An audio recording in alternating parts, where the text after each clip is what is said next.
Bonjour et bienvenue sur cette série d'interviews dans le cadre de l'ostéopathie périnatale. Je suis Erwan Fabre, je suis doula et ostéopathe en Afrique du Sud. J'ai le plaisir de recevoir le docteur Jean-Paul Reiner qui va nous éclairer avec tout son savoir sur des choses qui vont nous servir, nous, pour pouvoir assurer nos patients, pour pouvoir prendre en charge nos patients le mieux possible.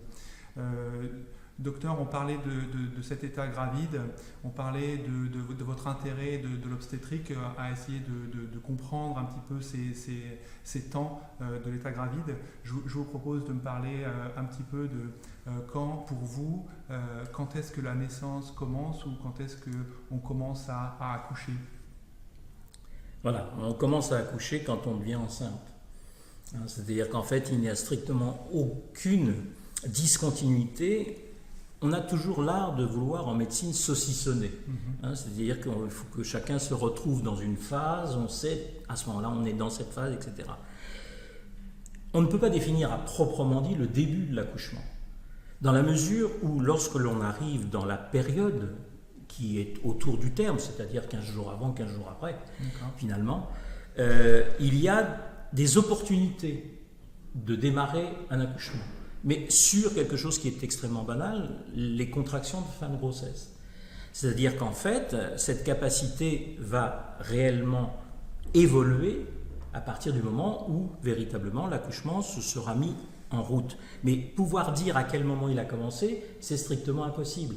Tout simplement parce que déjà, simplement, dans la gestion posturale, la façon de tenir son utérus et finalement de régler le niveau de la présentation peut vous donner des résultats totalement différents. Et une femme qui va précocement préparer son accouchement en laissant descendre le bébé, eh bien, peut avoir des contractions qui vont démarrer 3 semaines avant, sans pour autant déboucher sur l'accouchement, qui lui nécessite de trouver une certaine autonomie. Mais je dirais que dans une certaine mesure, et on le sait très bien, parce qu'il y a aussi des accouchements prématurés, il peut démarrer à n'importe quel moment. Mais une femme ne peut pas dire, voilà, j'ai eu des contractions, c'est à ce moment-là que l'accouchement a démarré. D'ailleurs, c'est quelque chose de tout à fait classique, et c'est quelque chose que l'on observait très bien à une certaine époque.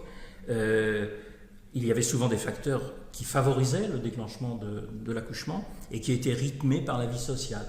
Et un certain nombre de femmes venaient, en règle générale, après la fin du film du dimanche soir, pour accoucher quelque chose qu'elles avaient commencé, bien entendu, très longtemps auparavant.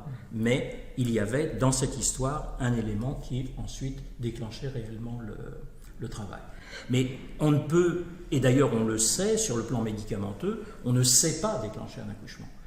Toute personne qui va vous dire qu'avec des prostaglandines ou avec des ocytociques, on peut déclencher un accouchement est dans l'erreur totale. Et peu de gens le reconnaissent, mais tous ceux qui connaissent un petit peu le mécanisme le savent très bien. On ne sait pas déclencher un accouchement. Par contre, une femme peut déclencher son accouchement. Je vous remercie, docteur. On a eu beaucoup d'informations ici. On a eu un petit peu d'informations sur les postures, un petit peu d'informations sur le déclenchement, sur l'accouchement, sur l'intimité entre l'accouchement et la grossesse.